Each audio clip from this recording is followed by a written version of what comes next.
how many of you right now are recalling a time that you woke up after drinking and replayed every dumb thing you think you said and did the night before? And if you're going to have to repair, do you even remember, oh, I reached out to my ex? Like how much shame, how much self-doubt? Like, oh my gosh, that is literally the alcohol. That's not who we authentically are.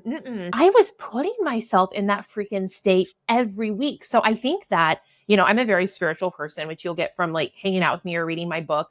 As we started recording today, I was saying, Brooke, I'm feeling, I just am having this feeling, but I think that it was almost a reason to remind me of, whoa, I used to make myself feel this way every single week. And that sucked.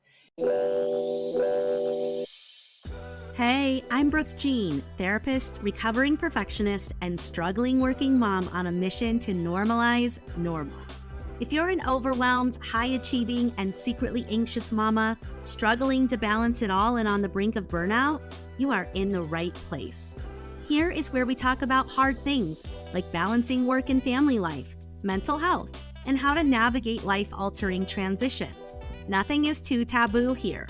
In my conversations, I'll teach you how to let go of who you think you're supposed to be in order to create the life you've always wanted.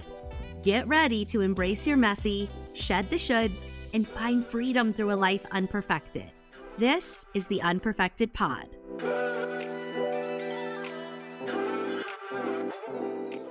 Hey mama, welcome back to the Unperfected Pod. I am so glad you're here. Welcome to 2024. I hope you took the time to really sit back and reflect on all of your growth and evolution and progress and effort and resilience that you exuded in the year of 2023. And I hope that you create intentions for this coming year, this year that we're starting now, from that energetic of feeling proud of yourself, of how far you've come last year.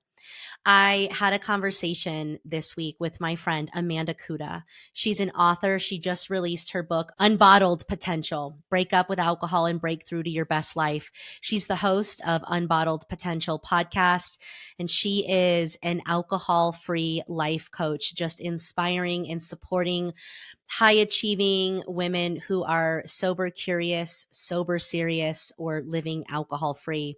And we dive deep into my intention of remaining alcohol-free for all of 2024 and how I got to that place of setting this intention. We talked about her story, which started out as a dry January 7 years ago, and what's become possible for her in her elective sobriety. We talk about it's not about having to hit a rock bottom or having a real addiction problem. Sometimes you just choose to live more consciously and to live more in alignment and want to improve your frequency and get really clear on what you want in your life and be able to show up in that way. And that's the reason why you remove things out of your life that are no longer serving you. And at least that's what she's done with alcohol. We talk about what is potential. It's not just about your career performance and having more and achieving more. It's about becoming your most authentic and expressed version of yourself and ways in which that you can do this and what has become possible for both her and myself in our times that we have been alcohol free.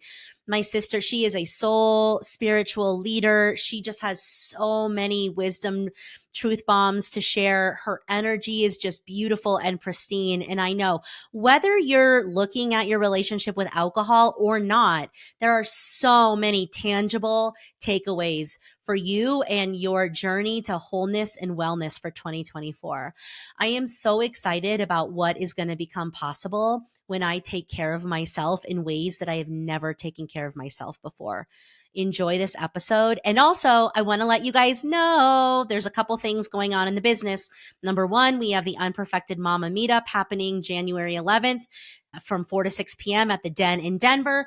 Number two, we are offering a free 3-day workshop. Myself and Megan, we're going to be talking all things energy, mental health, emotional regulation. Basically, how can you set yourself up for a beautiful 2024. We're going to be hosting that free workshop on the 28th, 29th, and 30th of January. So if you're not already on my email list, go to my website to join the list at liveunperfected.com or follow me on Instagram at Brooke Jean Unperfected to snag the details and to sign up and save your seat. You do not want to miss it. It's 3 days, 90 minutes each day with Megan and I, where I am just going to pour into you and teach you everything I know to help set you up for a really intentional and beautiful and expansive new year. See you there and enjoy this episode. All right, let's just get right into it. My sister, my friend, alcohol-free queen, Amanda Kuda, welcome to the Unperfected Pod. I'm so freaking excited you're here. Oh, I'm really jazzed about our conversation today, Brooke.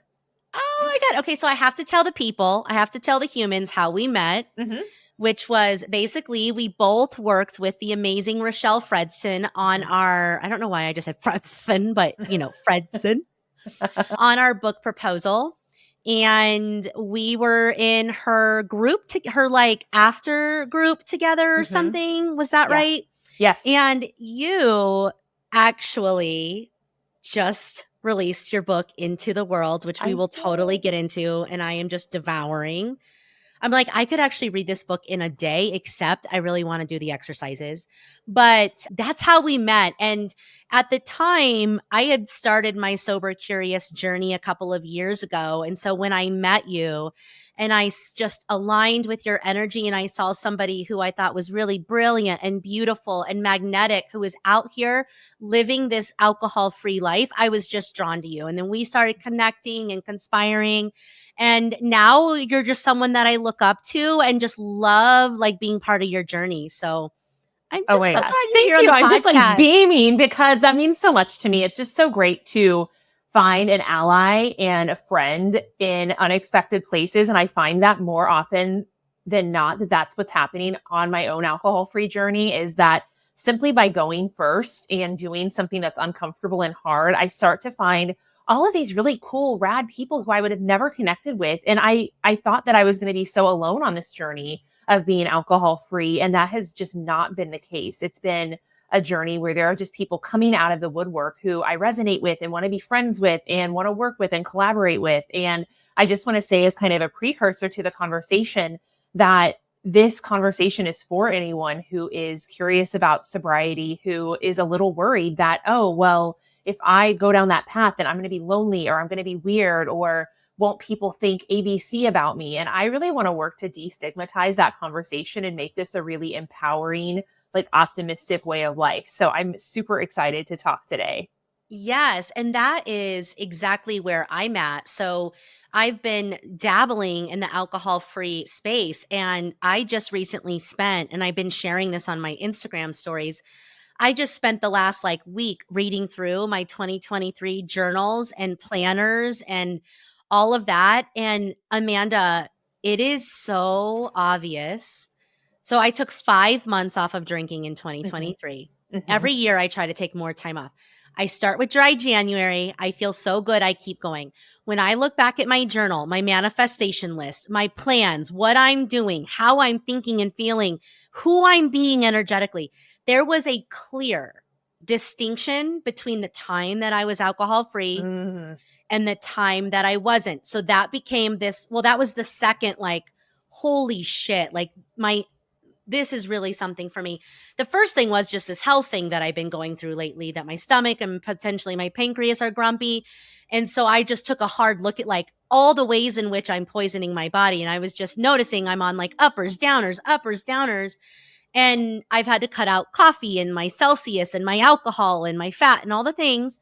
And why would I bring any of that back in when I've had to detox it all? Yes. And I feel so much better. So yeah, this is not a, I'm going to be alcohol free, and so everybody else get on my high horse. This is us just having a very vulnerable, honest conversation about like where we're at in our journey and what is possible and how we get to unbottle our potential when we make this courageous choice. But I'm right where you're at when you said, I'm a little bit afraid of what my social life will be, what my identity will be. And yet at the same time, so many doors are opening and connections are being made that are more actually in alignment with the truest me. So tell us, you started with a dry January, what, 7 years ago? So tell us your story and how it led you to this beautiful body of work that you're putting into the world. Yes. Well, my story is one of those that happened by accident on purpose. And I I, in my late 20s, started to have, we were just talking before we started recording, like a true existential crises. I really just felt like on paper, my life was checking out. I was checking all of the boxes, job, master's degree, friends, dating life, whatever. All of those things were lining up. But I felt so unfulfilled and out of place and just was kind of questioning, like, is this it? And I didn't feel depressed. I just felt unfulfilled, not ungrateful, unfulfilled. And so I really started doing that thing where I started looking at every aspect of my life. And I went on this spiritual kind of pilgrimage where I was adding in all of the what's what of spiritual practices, journaling, meditation, prayer, going to retreats, you name it. I am adding it in and really just seeing kind of minimal results. And that felt really like doomsday. Like, I'm like, well, is there something wrong with me? What's happening? Why am I not seeing, these results like all of my spiritual teachers are sharing? And as I started to kind of do the cosmic math equation, I realized that there was this one habit in my life that was completely normal. It was pretty unexceptional. I was a social casual drinker. So Friday, Saturday, Sunday, I would integrate alcohol into my life, and sometimes to excess, but never to any level that was incredibly concerning or any different than anyone around me. So as someone who had really put alcohol on a social pedestal, I was really afraid of what it might look like if I even entertained, not even took action, but even entertained the thought of being sober. Because back this, as you said, 2017, back then, sobriety was a very stigmatized, very specific conversation for people who were experiencing addiction and had hit rock bottom. And that was it. That's the only reason you would need to pursue that path. Now, of course, we know that there were other people out there who didn't drink, but it just wasn't part of the conversation. So I really had this fearful assumption that if I listened to that little internal nudge and quit drinking, that I'd become a social outcast, basically. And I finally kind of had to weigh the odds, which was, okay, do I really want this life, this better, spiritual, more developed life where maybe I could find fulfillment? Or do I want to keep doing this thing that I'm doing just because everyone told me I had to do, which is drinking? And so finally, I got courageous enough during dry January 2017 to take a break. And as you mentioned, that break turned into kind of a stretch goal, which turned into a breakup. And I accidentally didn't drink alcohol again. But what I really love, Brooke, is your story, because I only have the data that I know in my heart that everything changed. And also watching clients who sometimes toggle back and forth between on the wagon, off the wagon. But I love the experience that you had this last year and probably years past, where you had this big chunk of time, then you integrated it back in, and you were also doing that self-reflection work at the same time, to where you could see, whoa, this is how I felt when I wasn't drinking. And oh, this is how I felt when I was. And these are two very different feelings and energies. So I just love that you're getting that experience where you're getting like empirical data as well. Whereas all of my data is just gut instinct that I know my life is better without alcohol. And yeah, happy to jump off anywhere from there. But that's been my story. And in 2018, I started officially teaching and working with other women who also were like normal, quote unquote, casual drinkers and wanted to quit drinking. And that's what I've been doing ever since. Mm-hmm. And you call it elective sobriety because Mm-hmm. it's not coming from a place of rock bottom, or we don't have to wait till something so bad and serious happens. You just knew there was something more. You knew Yes.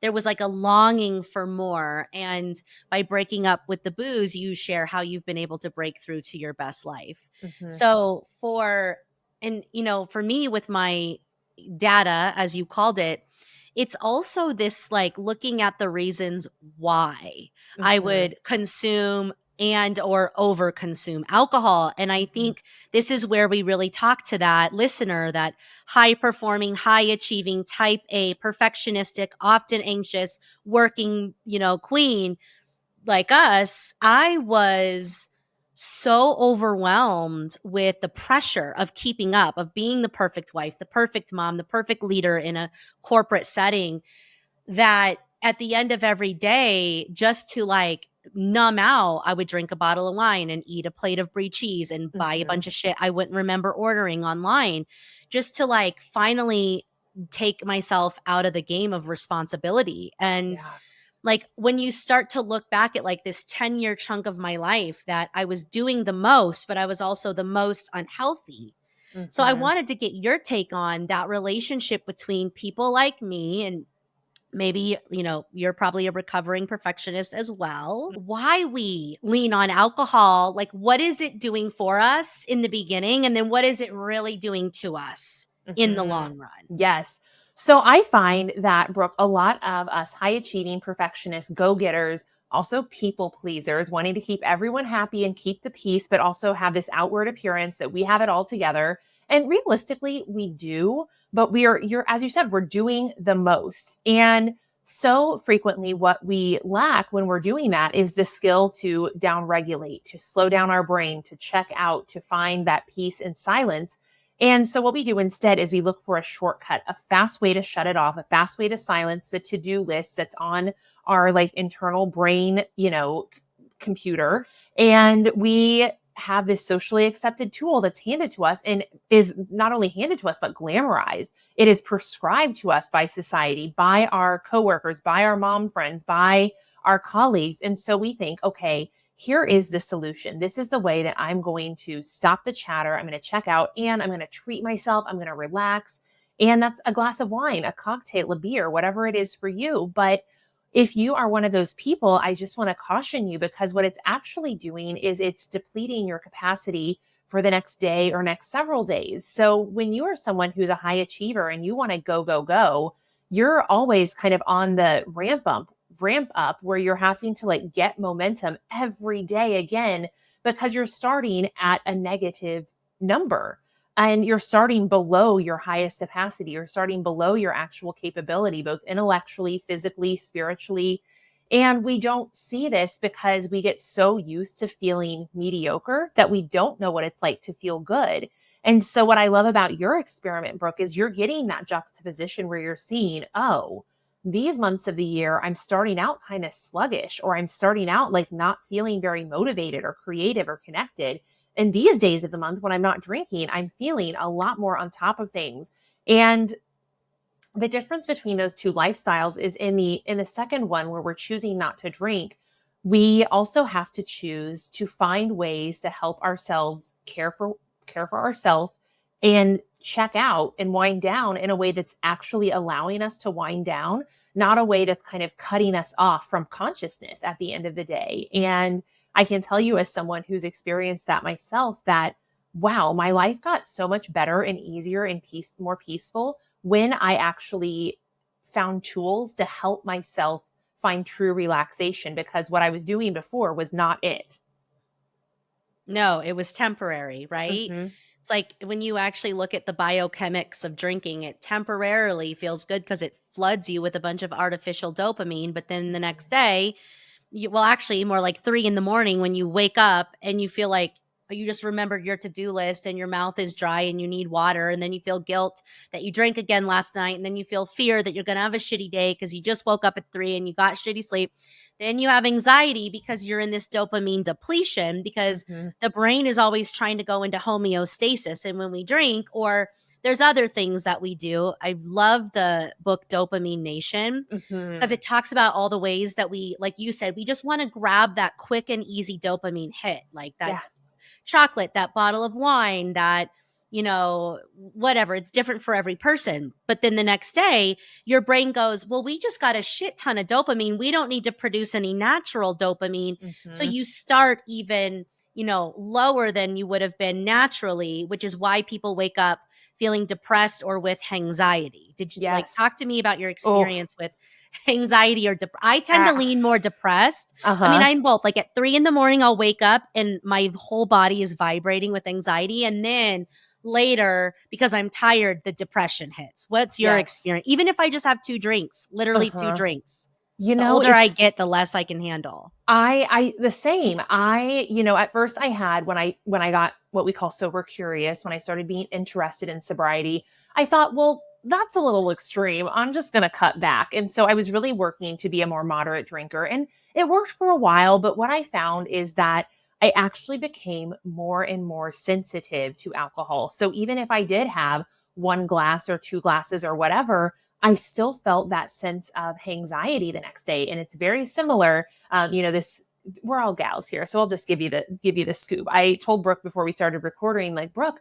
I started my period, and man, the existential crisis that you feel when your body's in that hormonal state is real. There's just Mm-hmm. all of these irrational thoughts of, I'm ugly, I'm stupid, everything sucks, everyone hates me. And Mm-hmm. that is precisely the feeling that I would feel Oh, every freaking time after I yes. drank. Right? Yes. Right? Oh my God. How many of you right now are recalling a time that you woke up after drinking and replayed every dumb thing you think you said and did Mhm. the night before? And if you're going to have to repair, do you even remember, oh, I reached out to my ex? Like, how much shame, how much self-doubt? Like, oh my Mhm. gosh, that Yeah. is literally the alcohol. That's Yeah. not And who we authentically are. no, and it's like right now I'm in that process and it's natural and it's hormonal and I can make sense of it even though it still feels like really uncomfortable. But I was putting myself in that freaking state every week. So I think that, I'm a very spiritual person, which you'll get from like hanging out with me or reading my book.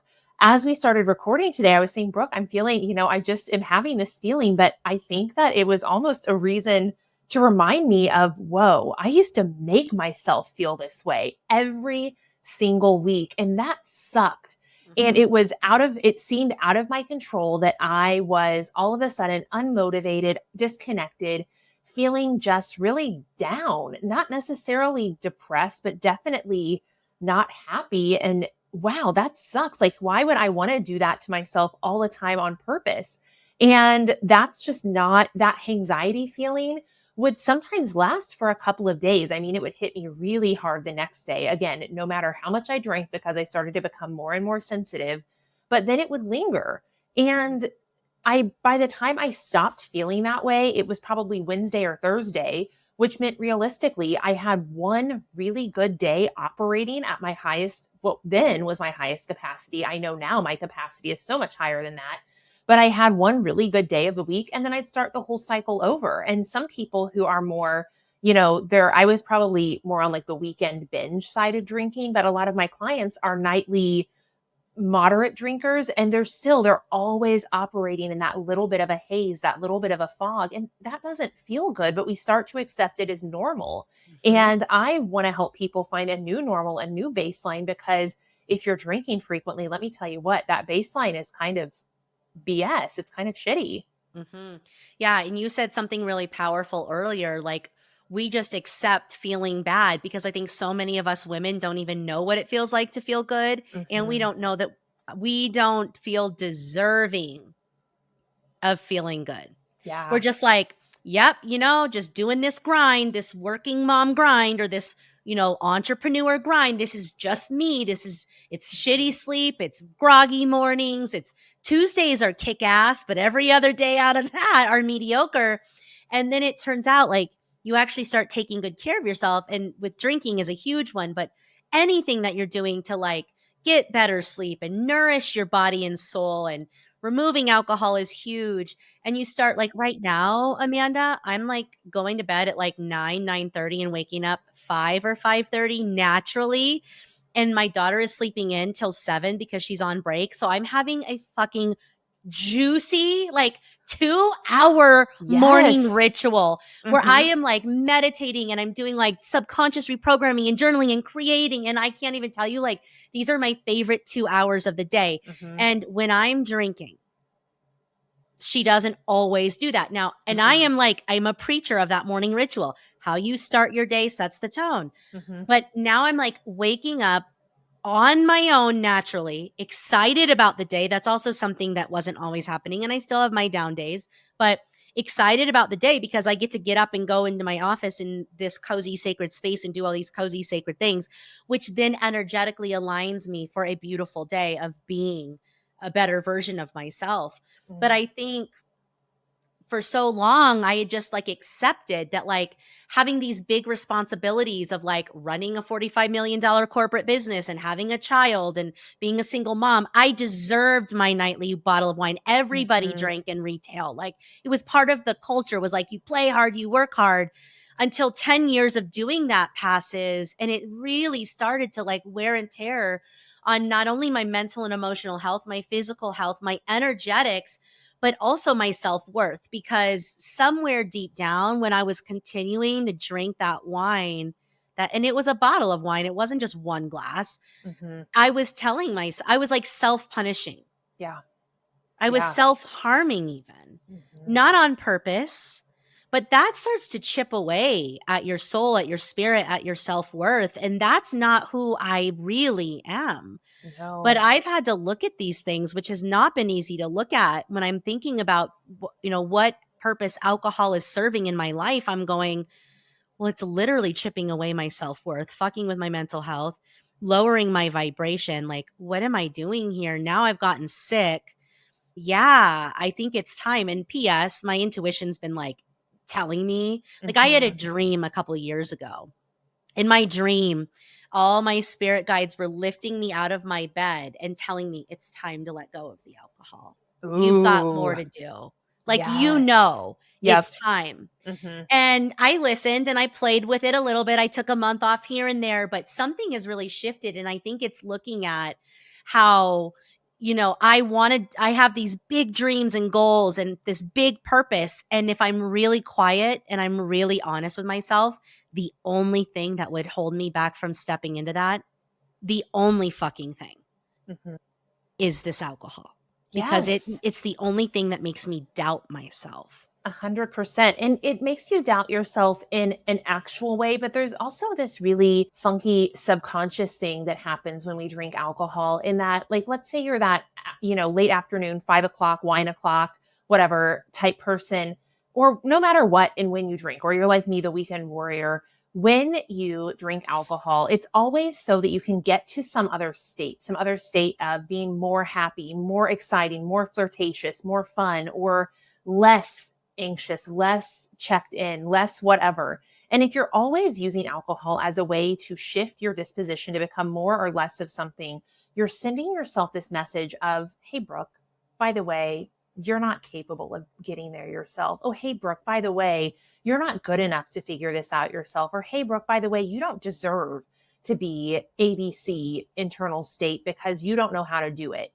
And that's not obviously literally what we're doing, but on a subconscious level, we are. And so, of course, that depletes your self-esteem after some time. And because somewhere inside, Brooke, that you and me, we have big dreams, we have big things to do.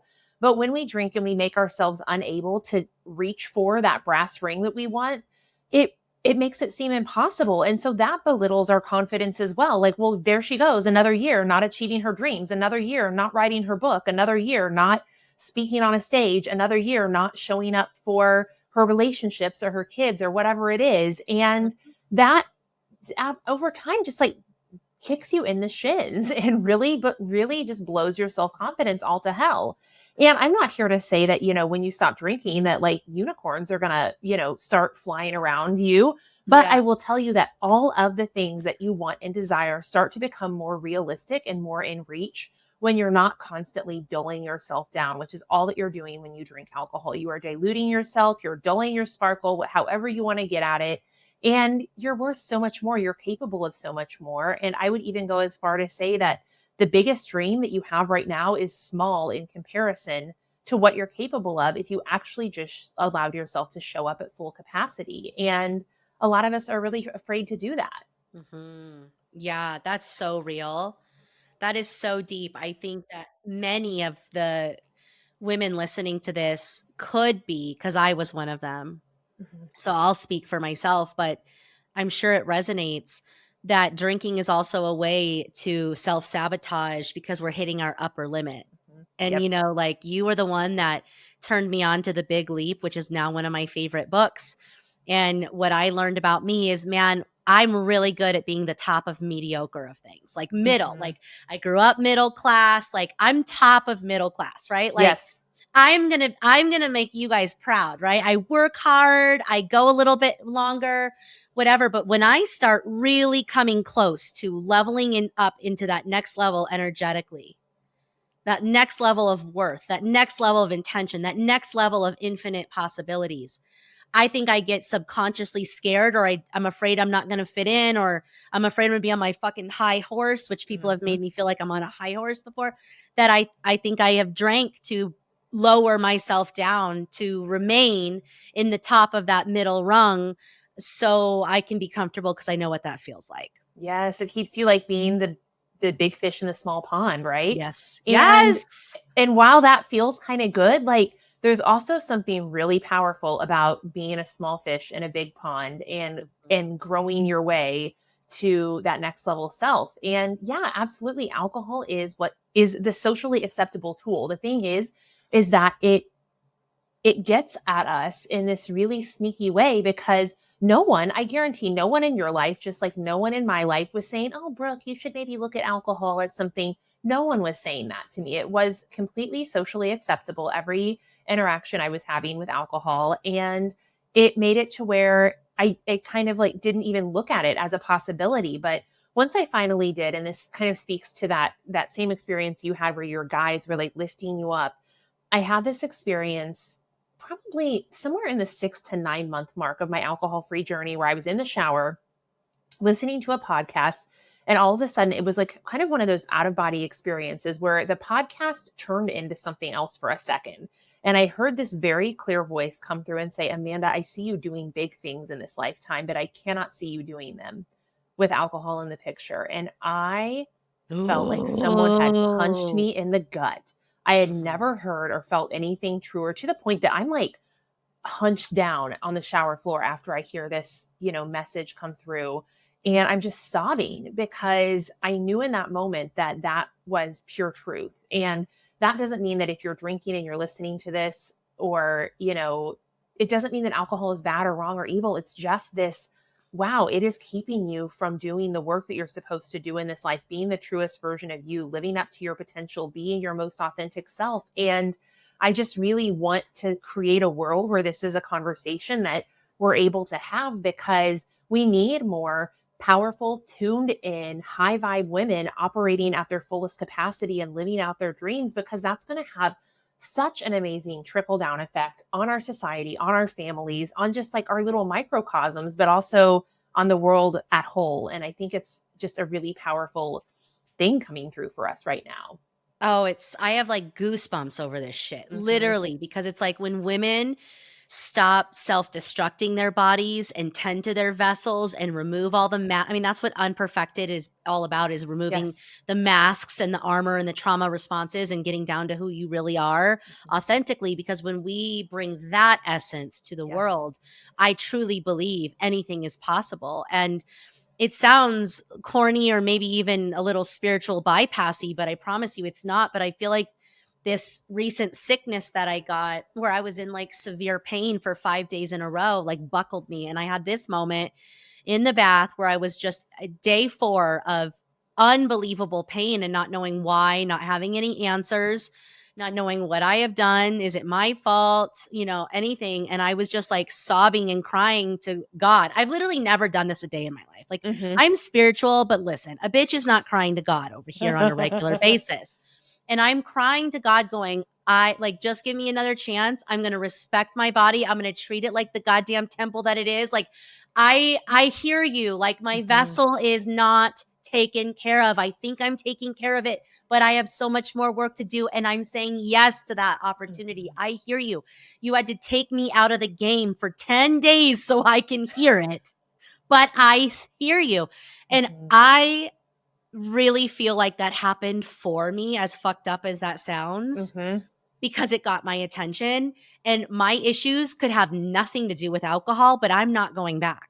Yeah. I'm not drinking a bottle of wine and eating a plate of brie cheese and numbing out and shoving food in and buying things I don't remember. Like, I'm not living unconsciously anymore. That's my Yeah. point. Oof. Amen. Well, I Like, just love I love this new, oh the my new gosh, thumbs up, like, that yes, I need to you're disable this cool. thumbs up thing on my computer and phone because it keeps getting me. For those of you who are not watching a video, that little like annoying thumbs up icon just came Yeah. up Go to because YouTube and you can see me be cheesy. we're doing all of the like hand recognition symbols here, because that is such a powerful moment to like get knocked down and not be woe is me, everything sucks, but like I have to take control of this. I have to start living with my body and my life as something that's sacred. And that doesn't mean that, shit, like I'm over here eating chocolate bars, Oh yeah, like it's they're the holiday. my best friends, Sugar cookies for oh, breakfast, lunch, and dinner. yes, that is what I'm talking about. I want that right now. A sugar cookie has been like on my mind all day. That's okay. But what I can tell you is that if you are healing from something, and I'm not a doctor, by the way, but I do have some that I can recommend that will teach you this, that alcohol is keeping your body from putting attention. It's distracting your body from paying attention to the vital processes you need to heal. So if you want a really good episode on this, Andrew Huberman, actually back in 2022 recorded this amazing episode called What Alcohol Does to Your Body, Brain, and Health. And it Mhm. is so good. He is a scientist, by the way, A and breaks down a neuroscientist out of neuroscientist. Stanford.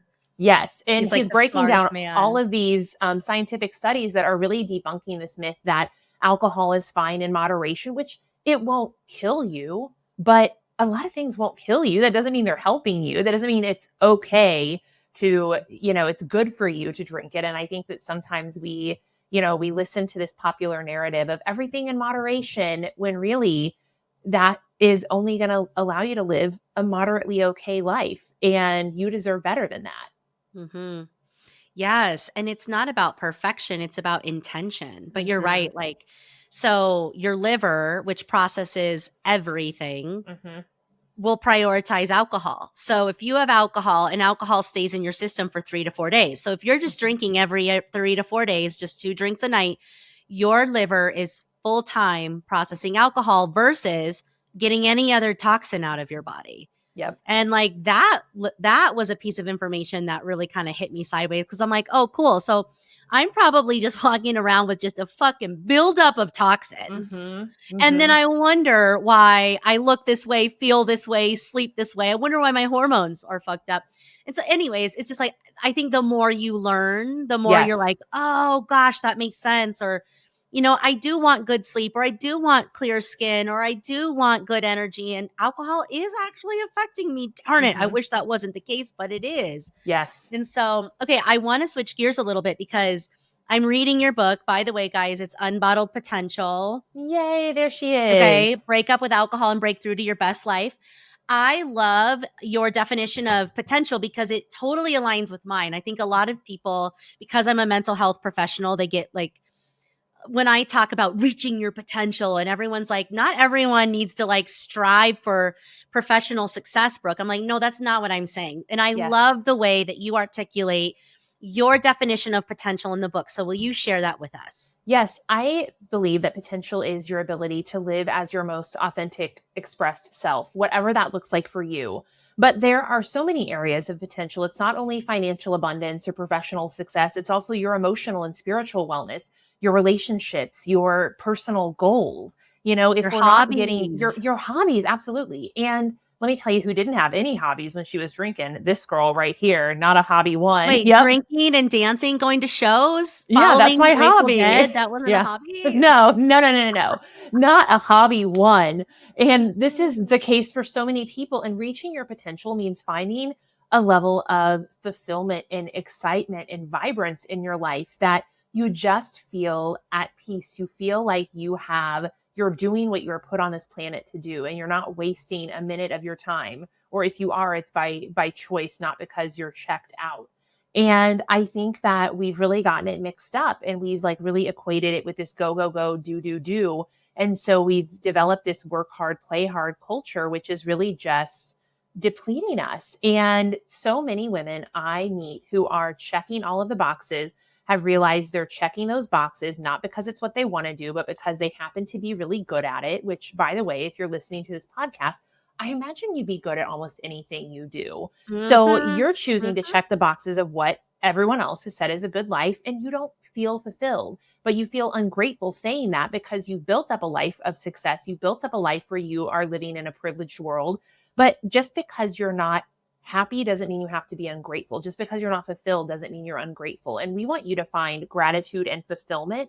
And sometimes that means taking a big detour and asking, what is it that I was put here to do? What am I meant to do? What do I love to do? How do I want to feel? Not what do I think is going to make me the most successful or get me the most atta girls at the corporate office or give me the most money.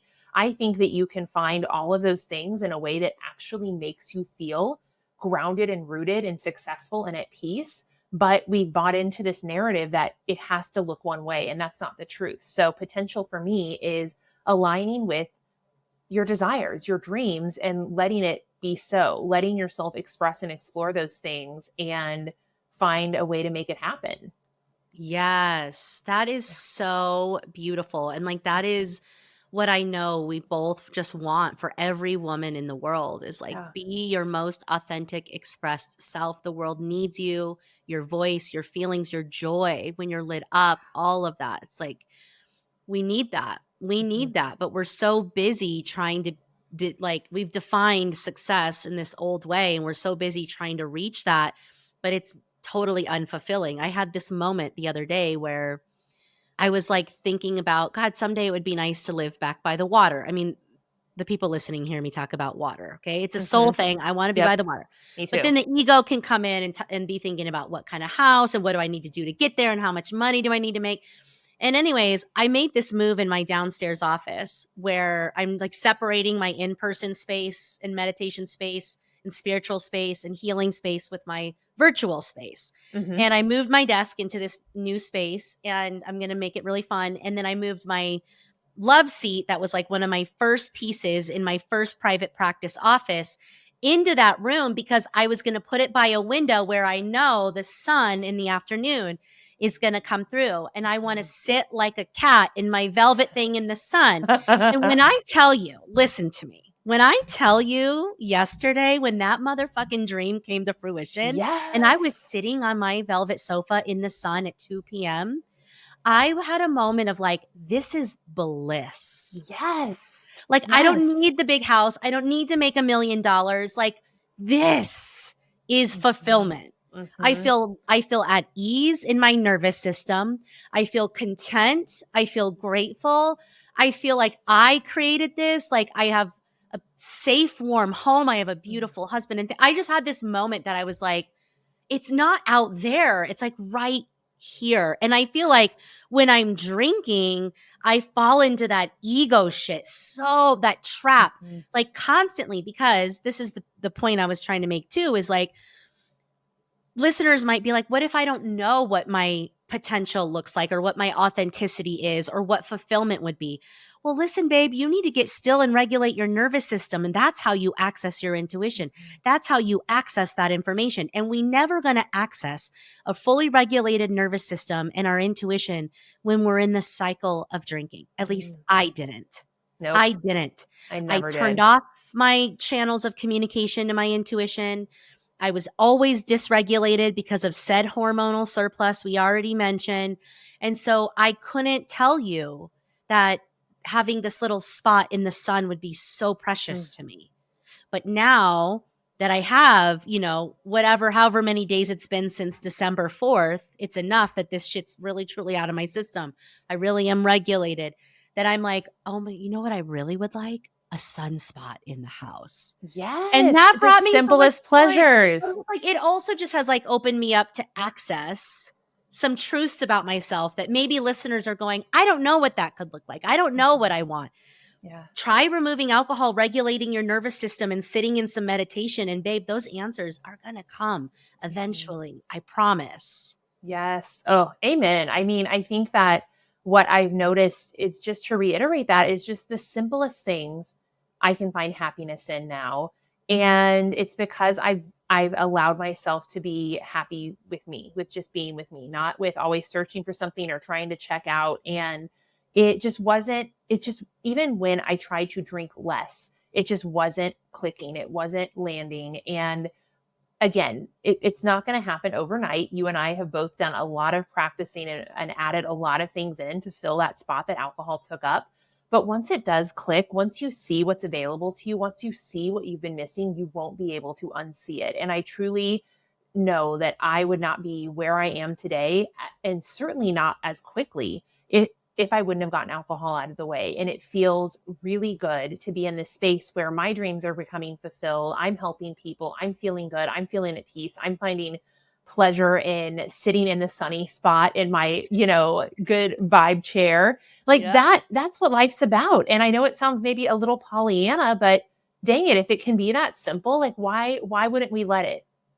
Yeah, and it's important to talk about those Pollyanna moments because I'm so comfortable talking about my hard moments. Like, Mhm. I'm comfortable talking about trauma and depression and mental health, and that shit's real too. But Mhm. if I can help myself and I can create pockets of bliss, then Mhm. I'm finally getting to a point where I believe I deserve that. And when I think Yes. about what's possible for me when I come from that energetic, it's amazing.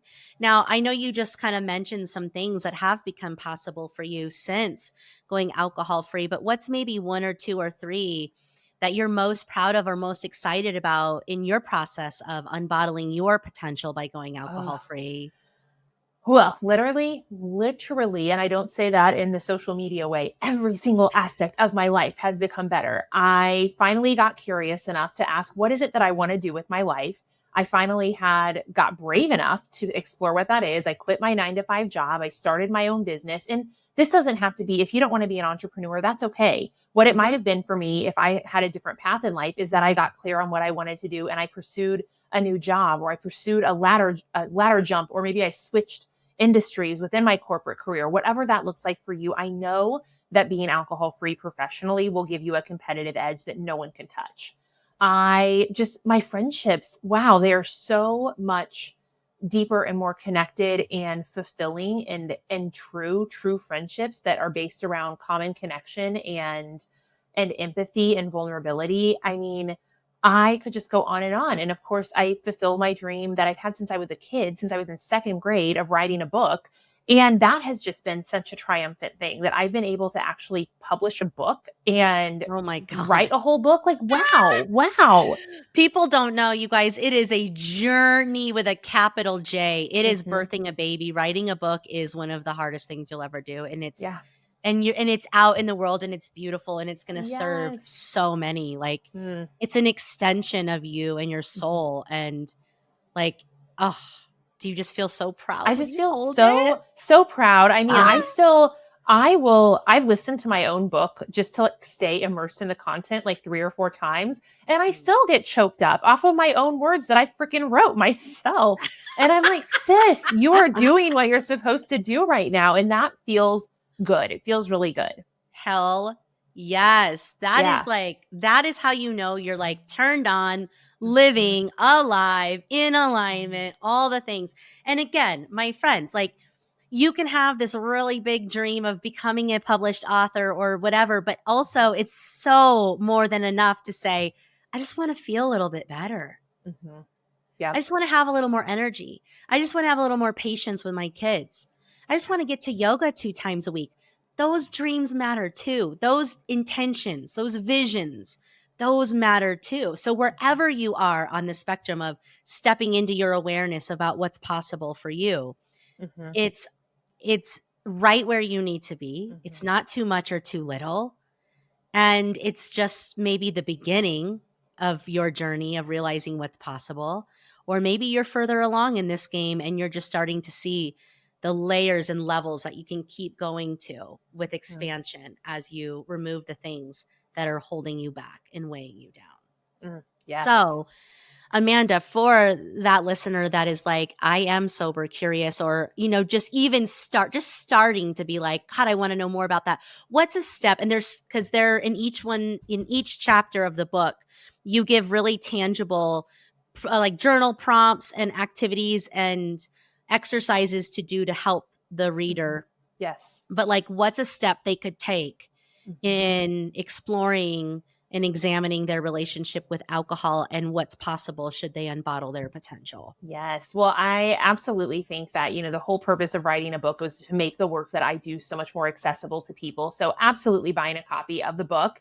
And then I'm hosting, as you're listening to this, probably early January. Every year I do a dry January challenge. And this year it is a book club on steroids. So, I'm hosting a group of high vibe individuals who want to take a break from alcohol, who want to have a little more accountability and going through the book, who want to have community, who want to have support of someone who's been there. And so I would just be so honored to host you in that if that feels good to you. And I think the thing that, I really do differently is I take a really optimistic and inspiring spiritual approach to being alcohol free. So it's not about the science of alcohol and all the facts, because I think by now we all know alcohol isn't great for us, but we don't need to be looking in the rearview mirror and beating ourselves up or making ourselves feel bad. I actually want us to feel really good and really inspired about what we have to look forward to.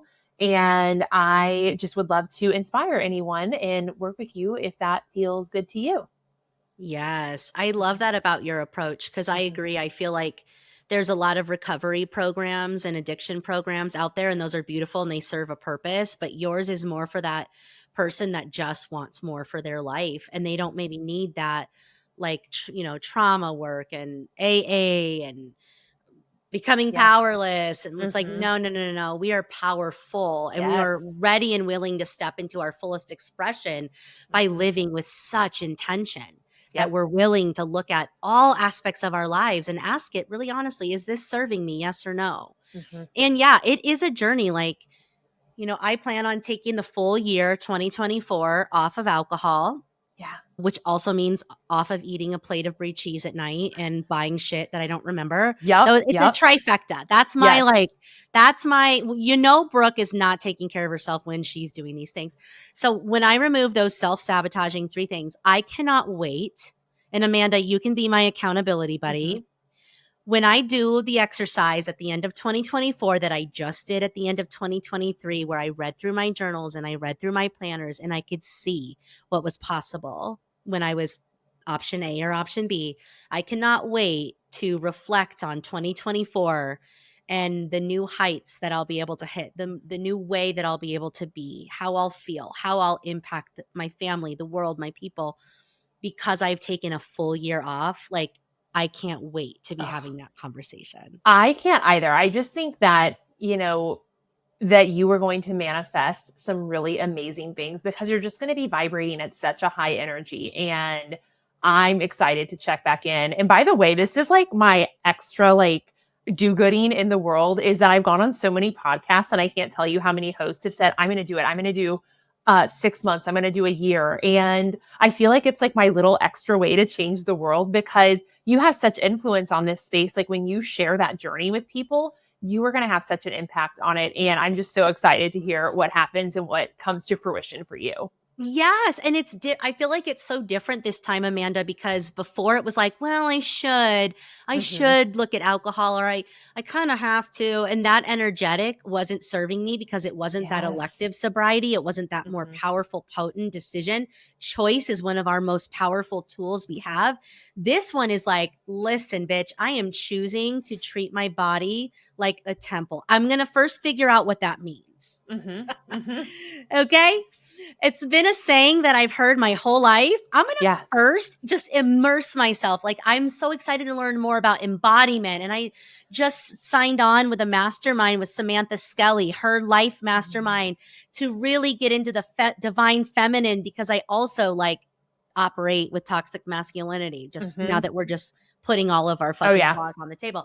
Yep. Like, I'm looking at it all of Hmm. it's a conscious decision of honoring myself and seeing what's possible when I do at this Oh, deep level. It's not a I should anymore. It's a I can't fucking wait to see how I feel when yes. I treat myself with this level of fucking dignity and respect. Oh my gosh. I'm Woo! so excited. Woo. You guys hold me to it. Okay. Yes. You guys Yes. hold That me is to on it. the So record.